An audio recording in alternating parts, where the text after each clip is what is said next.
ماليش في القصص والحب والكلام الفاضي دي. كلام فاضي برضو. اوه يا اخي ما تزعلش شيء، ما انت عارف ان انا ماليش في الحكاوي دي، بس اقول لك انا هرن لك على عبد العزيز وهو هيخلص لك الموضوع دي. عبد العزيز مش هيسيب شغله عشان الموضوع التافه دي. يا عم انت ما عليك، انا هرن عليه دول وهنقول له معنا مشكله وهاجرها بايع. خلاص سرين.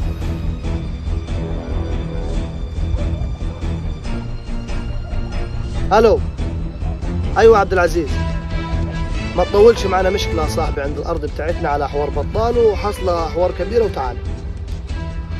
تعال ما تطولش. لا هات عصايتك بس، ولا سلاح ولا حاجه، عصايتك. يلا سلام.